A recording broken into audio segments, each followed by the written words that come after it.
Assalamualaikum warahmatullahi wabarakatuh. Saya Wan Anis Atikah binti Wan Azham, nombor matrik 19140282. Hari ini kumpulan kami akan membentangkan tajuk iaitu Sekolah dan Pemilihan Sosial. Di bawah kod subjek KPK 2143 iaitu subjek pengajaran sosial dalam pendidikan. Hai, Assalamualaikum. Nama saya Maizatul Munirah binti Muhammad, nombor matrik 19140280. Assalamualaikum warahmatullahi wabarakatuh. Nama saya Anis Maisara binti Muhammad Amin, nombor matrik 19140281. Assalamualaikum warahmatullahi wabarakatuh. Saya Nur Aisyah binti Hashim, nombor matrik 19140265. Okey, kita masuk kepada pengenalan sekolah dan pemilihan sosial. Sekolah adalah sesuatu yang sangat penting untuk kehidupan manusia. Ini kerana tanpa sekolah, kualiti pendidikan masyarakat akan terganggu. Seterusnya, pendidikan adalah proses mengembangkan potensi individu yang seimbang dari segi jasmani, emosi, rohani, intelek dan sosial. Dengan kata lain, pendidikan ini ialah satu proses untuk mengembangkan potensi individu yang mengenali diri dan tujuan hidupnya. Dalam pada itu juga, pendidikan ini memainkan peranan yang penting dalam peluang pekerjaan. Pekerjaan merupakan suatu aktiviti yang penting dalam kehidupan. Kehidupan apa? Kehidupan manusia. Dan akan merasa puas dengan kehidupannya apabila memiliki sesuatu pekerjaan yang tetap serta terjamin. Sebab apa kita kena bekerja? Sebab apa pentingnya pekerjaan tu? Bekerja ni merupakan tanggungjawab setiap individu bagi memenuhi keperluan peribadi serta menyara diri sendiri dan keluarga dan tuntutan sosial seperti membangunkan ekonomi negara. Tu kepentingan pekerjaan. Oleh itu, seseorang itu mestilah mempunyai kesedaran kerjaya setelah tamat persekolahan. Seterusnya, perbincangan ini menerangkan tentang kebangkitan masyarakat berkelayakan, faktor-faktor yang menyumbang kepada pencapaian baik pelajar di sekolah, ketaksamaan wujud dalam masyarakat dan contoh ketaksamaan dari segi kelas sosial, kaum serta gender. Perbincangan yang pertama ialah kebangkitan masyarakat berkelayakan. Sebelum tu, kita akan mengenal apa itu kebangkitan. Menurut Kamus Dewan edisi keempat, kebangkitan boleh ditakrifkan sebagai kesedaran serta kegiatan yang membawa kemajuan. Dalam pada itu, masyarakat berkelayakan merupakan peluang persekolahan yang telah membolehkan lebih ramai kanak-kanak mendaftarkan diri di sekolah. Dengan peningkatan ini, lebih ramai daripada mereka akan melanjutkan pendidikan ke sekolah menengah serta ke peringkat universiti. Golongan yang berpendidikan tinggi akan mendapat lebih banyak peluang pekerjaan. Oleh itu, seseorang yang memohon pekerjaan akan dinilai dan disemak kemahiran-kemahirannya seperti melalui sijil diploma, ijazah dan PhD oleh pihak-pihak majikan. Maksudnya sini, dengan sijil-sijil tu, pihak majikan ni akan menilai dulu kemahiran-kemahiran kita. Sijil-sijil ini membuktikan bahawa mereka memiliki keupayaan dan kemahiran seseorang. Seterusnya, menurut Randall Colline 1979 berpendapat bahawa negara-negara perindustrian telah menjadi masyarakat berkelayakan. Dalam erti kata lain, Majikan di negara-negara ini membuat keputusan mereka dengan menggunakan sijil-sijil dan kelayakan kerana mereka tidak mengenali para pemohon kerja. Oleh itu, mereka menggunakan institusi pendidikan bagi membezakan individu yang dapat memenuhi kekosongan pekerjaan.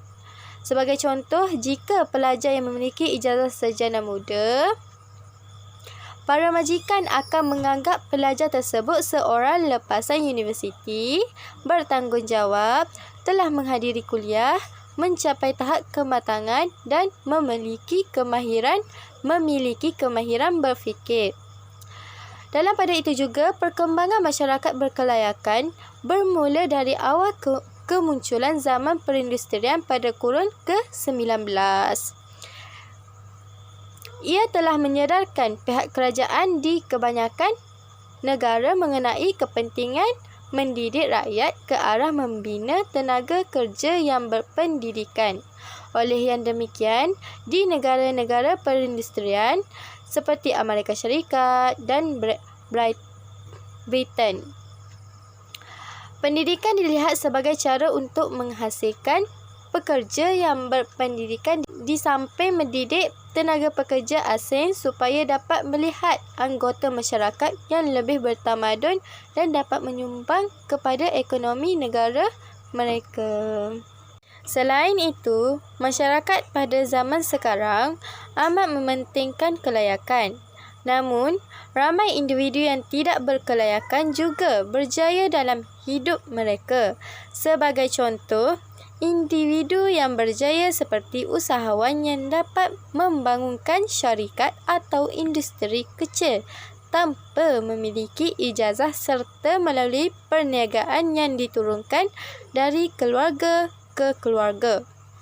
Kelayakan pendidikan tinggi diperlukan bagi memasuki bidang pekerjaan profesional atau kerjaya yang berkemahiran tinggi seperti peguam, guru, doktor dan sebagainya. Pekerjaan sebegini memiliki syarat kemasukan yang tinggi dan merupakan pekerjaan yang paling berprestij pada masa kini. Okey, baiklah.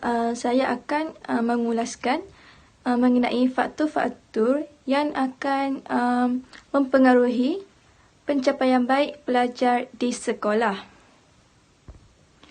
Okey, setiap individu yang dilahirkan adalah berbeza daripada individu yang lain. Di sekolah, terdapat banyak perbezaan individu antara setiap murid. Terdapat murid yang lemah, sederhana dan juga pandai.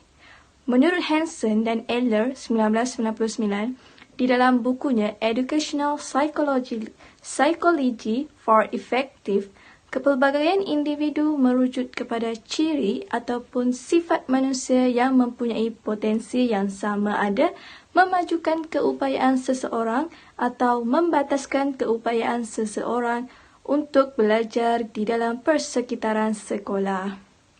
Terdapat beberapa faktor yang akan mempengaruhi seseorang pelajar itu untuk berpencapaian baik di sekolah. Pertama sekali, ibu bapa. Pendidikan ibu bapa adalah pengaruh seseorang pelajar itu berpencapaian baik kerana ibu bapa yang mempunyai tahap pendidikan tinggi ataupun berkerjaya ini dapat menjadi sumber motivasi kepada anak-anak mereka untuk menjadi seorang yang berjaya. Hal ini akan membakarkan semangat pelajar untuk menghabiskan pelajarannya ke peringkat yang lebih tinggi seperti universiti. Selain itu, ibu bapa ini kebiasaannya amat mementingkan pendidikan anak-anak mereka agar anak-anak mereka juga turut berjaya. Mereka sanggup mengeluarkan duit yang banyak demi pendidikan anak-anak mereka seperti menghantar anak-anak mereka ke kelas tambahan, berbayar ataupun mengupah guru persendirian untuk mengajar anak mereka di rumah. Malah, seperti yang kita perhatikan, ibu bapa yang berpendidikan tinggi ini kebiasaannya mempunyai gaji yang lumayan. Hal ini dapat mempengaruhi pencapaian anak-anak mereka kerana anak-anak mereka mempunyai bahan belajar yang lengkap seperti buku, komputer dan alat elektronik seperti handphone dan lain-lain lagi yang boleh digunakan untuk tujuan pembelajaran. Dengan itu, anak-anak mereka akan mendapat ilmu pembelajaran yang lebih meluas lagi. Selain itu, guru merupakan ejen perubahan dan bersama-sama diberi tugas untuk memperkembangkan potensi individu secara menyeluruh dan bersepadu. Guru sekolah merupakan pengaruh yang paling penting dalam perkembangan pelajar dari segi fizikal, intelek, emosi dan sosial. Guru yang bersifat penyayang dan cekap menguruskan aktiviti pengajaran dan pembelajaran di sekolah akan melahirkan pelajar yang berilmu dan berketerampilan. Hal ini kerana guru yang amanah adalah guru yang membantu pelajarnya dalam pelajaran sehingga pelajar tersebut berjaya. Aktiviti yang boleh dilakukan adalah kelas tambahan, belajar dalam kumpulan dan membuat kuis. Dengan aktiviti-aktiviti tersebut, ia dapat membantu pelajar untuk menguasai sesebuah subjek tersebut dengan mudah. Justeru, perkara sebegini dapat membantu pencapaian baik pelajar di sekolah. Akhir sekali, faktor yang membantu meningkatkan pencapaian pelajar adalah dengan mempunyai pelajar yang bersikap positif. Hal ini kerana ia akan mempengaruhi sifat dan perwatakan seseorang pelajar. Mereka ini selalunya membincangkan tentang hal pelajaran dan hala tuju masa depan. Dengan itulah ia dapat mempengaruhi pelajar yang lain untuk berjaya juga. Mereka ini juga sangat menjaga personaliti dan menjadi pelajar yang disegani dengan perwatakan yang suka menolong pelajar yang lain. Justeru, tidak hairanlah jika sebuah sekolah itu dapat melahirkan ramai pelajar yang berpencapaian baik kerana mempunyai ramai pelajar yang berfikiran positif. Okey, seterusnya ialah maksud ketaksamaan sosial. Yang mana ketaksamaan sosial ini ialah isu ketaksamaan sosial ini wujud dalam hampir semua masyarakat dunia. Mengapa ketidaksamaan sosial ini wujud dalam masyarakat? Hal ini kerana ia memberikan tumpuan kepada keunikan individu yang telah mendedahkan pandangan dan pemikirannya. Ketaksamaan sosial ini wujud sebagai parameter atau pengukur dalam menentukan kedudukan individu dalam sosial. Selain itu, struktur dan pengulangan bentuk agihan tidak sama rata dalam pembahagian, contohnya barangan, kekayaan, peluang, upah dan juga dalam bentuk hukuman. Terdapat satu sistem stratifikasi yang berasaskan hierarki kuasa, iaitu keupayaan untuk mengarah tingkah laku orang lain. Konsep stratifikasi sosial ialah wujud dari satu generasi ke satu generasi, dan kebanyakannya setiap ibu bapa akan mewariskan kedudukan sosial mereka kepada anak-anaknya. Misalnya, seseorang yang dilahirkan dalam keluarga ataupun dalam kerabat diraja akan merasakan segala keistimewaan yang terdapat dalam keluarganya. Ketaksamaan ini juga merujuk kepada perbezaan kedudukan dalam kehidupan sosial dan merupakan unsur yang penting dalam kajian sosiologi. Hal ini dikatakan sebagai sesuatu yang tidak dapat dielakkan sepenuhnya dalam kehidupan sosial kerana kewujudannya terbentuk secara semula jadi dan telah distabilkan dalam kehidupan sosial. sosial.